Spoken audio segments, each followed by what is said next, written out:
Manusia diciptakan dengan penuh keistimewaan. Salah satunya adalah akal.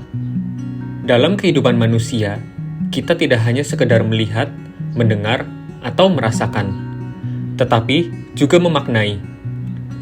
Akal memiliki peranan yang penting, yakni fungsi kognitif seperti menerima stimulus dan memberikan persepsi.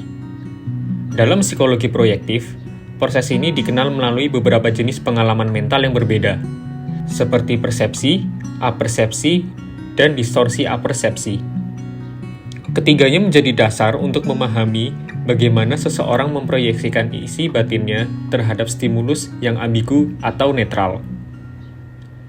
Dalam video ini, kita akan membahas ketiga jenis tersebut, yaitu persepsi, apersepsi, dan distorsi apersepsi.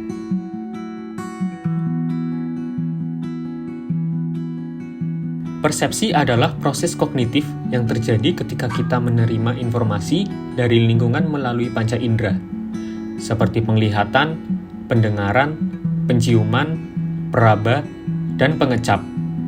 Informasi yang diterima oleh indera-indera ini kemudian diolah oleh otak, sehingga kita mampu mengenali, memahami, dan memberi makna terhadap stimulus tersebut. Persepsi tidak bersifat pasif, melainkan aktif. Otak kita menyusun makna berdasarkan data sensorik yang diterima, serta konteks situasi di sekitarnya.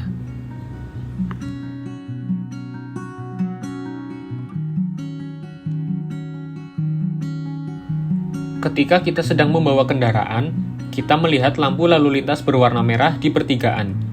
Lalu kita memaknai hal tersebut sebagai peringatan bahwa kita harus berhenti agar pengendara dari arah lain dapat melaju.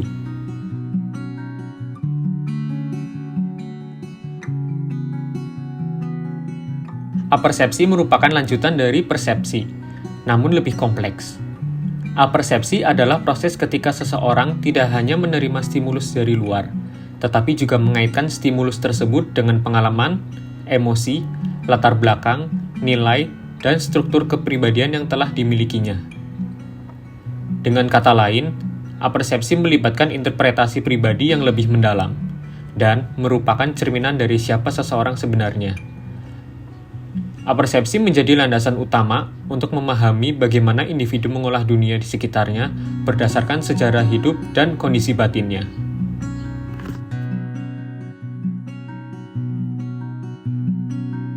Ketika dua orang menonton film yang sama, misalnya film tentang keluarga, orang yang pertama, yang punya hubungan hangat dengan keluarganya, mungkin merasa film itu menyentuh dan penuh kasih.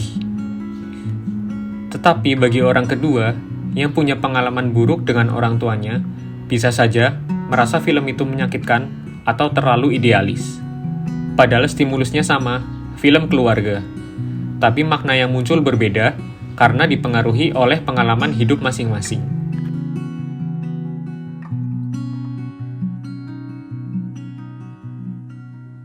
Distorsi apersepsi terjadi ketika makna yang diberikan terhadap suatu stimulus mengalami penyimpangan signifikan, karena dipengaruhi oleh konflik batin, trauma masa lalu, ketidakseimbangan emosi, atau gangguan psikologis tertentu.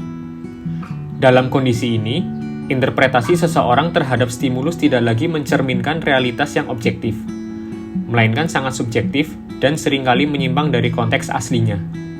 Distorsi ini dapat menjadi petunjuk penting untuk mengungkap mekanisme alam bawah sadar yang mungkin tidak disadari oleh individu itu sendiri.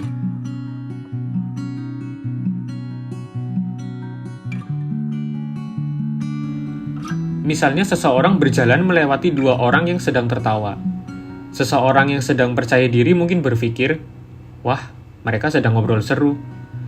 Tapi orang yang sedang cemas atau punya trauma diejek bisa langsung berpikir, mereka sedang menertawakan aku.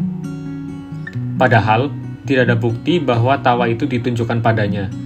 Tapi karena ada kecemasan atau luka lama, persepsinya menjadi terdistorsi.